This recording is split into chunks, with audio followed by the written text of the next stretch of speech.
My top tips for how to run a videography business, how to get clients as a videographer, and all of the things. We're on a mission to rid the world of bad video. Bye-bye. This is the DV Show. Target in range. Bad video sucks. I'm Amanda Horvath, and I'm all about helping business owners and entrepreneurs leverage the power of video without breaking the bank or taking up tons of their time. I started my career as a freelance videographer in the LA area, which for anyone that knows is an extremely competitive market. So from the beginning of running my business, I had to figure out how to stand out amongst the crowd and how to get clients and make money and all of the things. Tip 1. Don't have a portfolio website.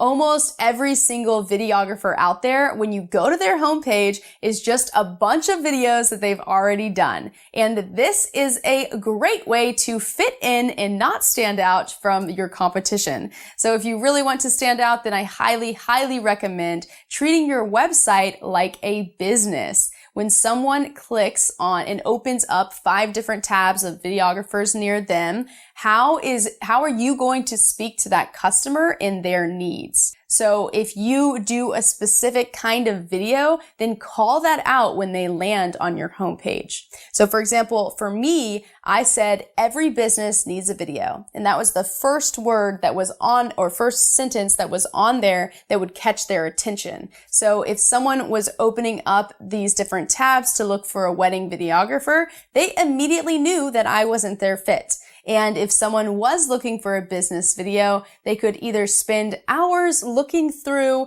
the random videos that people have on their website, or they could see, oh, she does business. I'm going to watch her videos first and reach out to her. Now, of course, you still want to have your portfolio on your website, but you don't want it to be your homepage. So have something else be the homepage and have maybe some services that you offer, maybe some different types of videos. And then from there, you can actually click to look at those type of videos. So maybe you do wedding videos in addition to event videos and business videos. Well, then you can have 3 different sections that say, which video are you looking for? And then from there, you can click and they will open up just those portfolio videos. So it's an easier way to kind of lead your customer in the direction that they need to be led in order to make a decision if you are a good fit for them.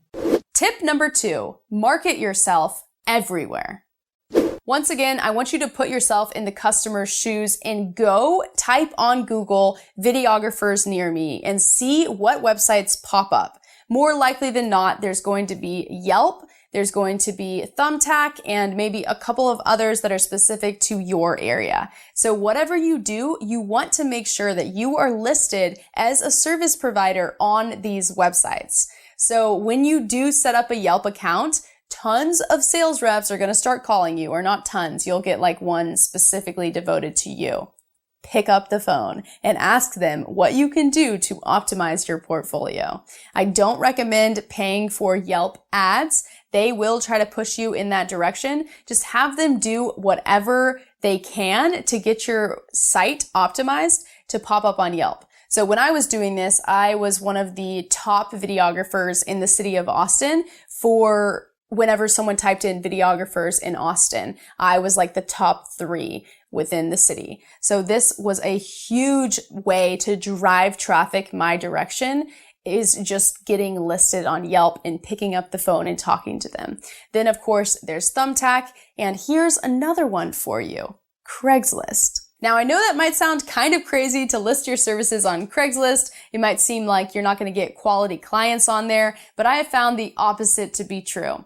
I just continuously would post the same ad over and over again, and whenever it would run out, or it wasn't an ad, it was just a listing for my services, and occasionally leads would come through. So I think I even had multiple different ones. Like I might have one for event videography and one for business videography, because people might be searching for different things. So that is something to consider. But just whatever you do, put yourself wherever a customer might be searching for your services. Tip number 3, automate your quote process. As a videographer, you are going to be busy. Your schedule will be filled with shooting and editing videos. Because of this, you are going to find that you will have heavy periods where you are executing and then suddenly a dry period because you haven't been doing any prospecting. My best recommendation for this is to get an automated system for your prospecting going so that you can take inbound leads that are coming to you and automatically have them sign up for a call. So the way that this works, it can be very simple. You can use the Squarespace input form or whatever, like just the typical form on Squarespace for people to fill out their information and then send them to a thank you page with your Calendly link. Calendly is this amazing service where you can just say what times you're available and people will automatically sign up for a call with you. So by automating this process, they feel like you are automatically getting back with them because they immediately book a call with you.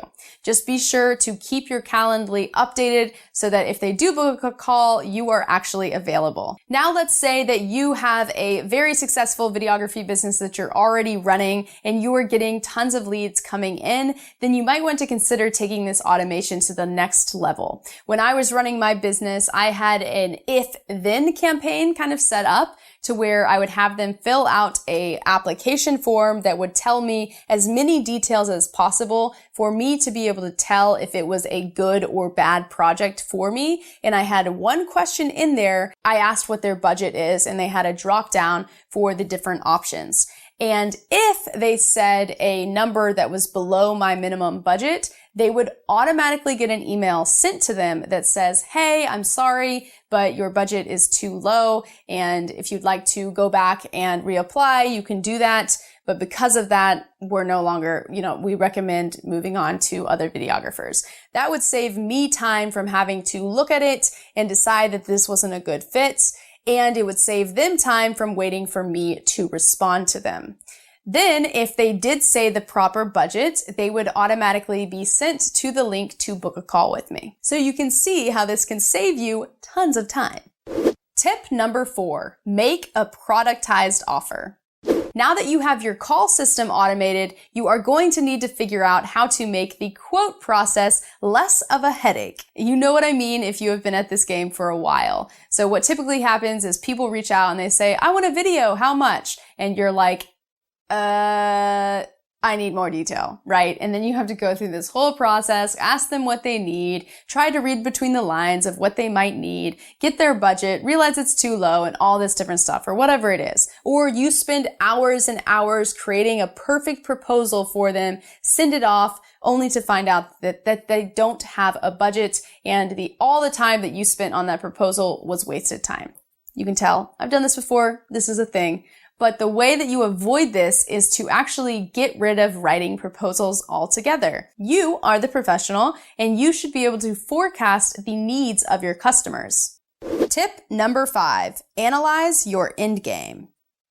There are really 2 directions that you can go with your freelance video business. There is the business owners and entrepreneur world as well as the agency world, which honestly is where most of the money is.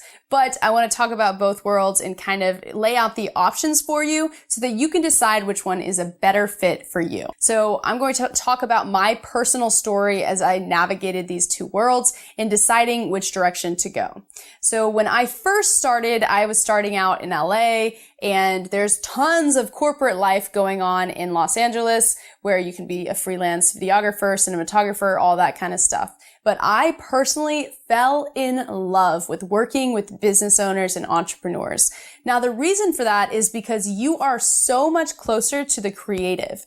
You have the ability to just talk directly to them, and you're not having to go through this bureaucratic system to figure out what you are going to do for the video. So if you're looking for full creative control, that is definitely going to be within this world. Then there's also the strategy component of this as well.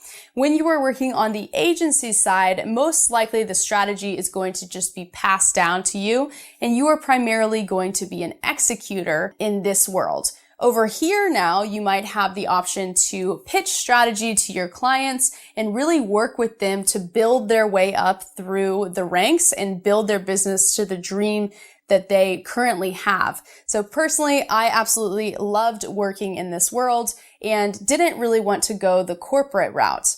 However, the money is here, right?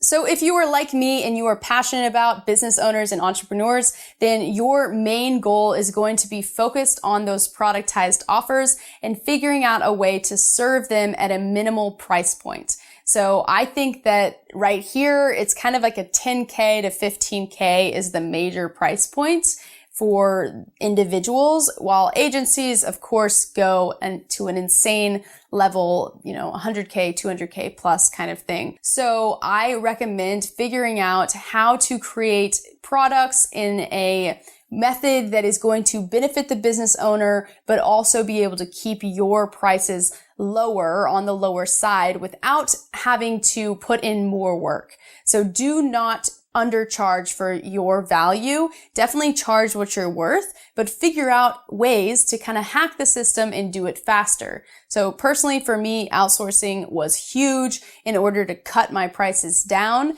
I outsourced almost all of my assistant editing in order to cut that down. And I would hire a local editor to be able to do the final piece, or I would come in and do the final piece as well. So that's one way to cut it down. Once again, if you are interested in the business owners and entrepreneurs side of things, I highly recommend subscribing to this channel because I am giving away video strategy that works. Now, if you are interested in the agency model and you're really looking to grow a major production company, you're not really that interested in the marketing side of things anyway, then I would highly recommend finding a couple of agencies within your town that are looking for freelance videographers. So you might not even need your services listed on Yelp or Craigslist. I still recommend doing it, but go and find ways to plug into an agency and have them just feed you the work directly. Video production just got easier. The DV Show. Serious about creating better video? You're in the right place. Subscribe to our free online coaching service and expand your learning beyond our popular podcast.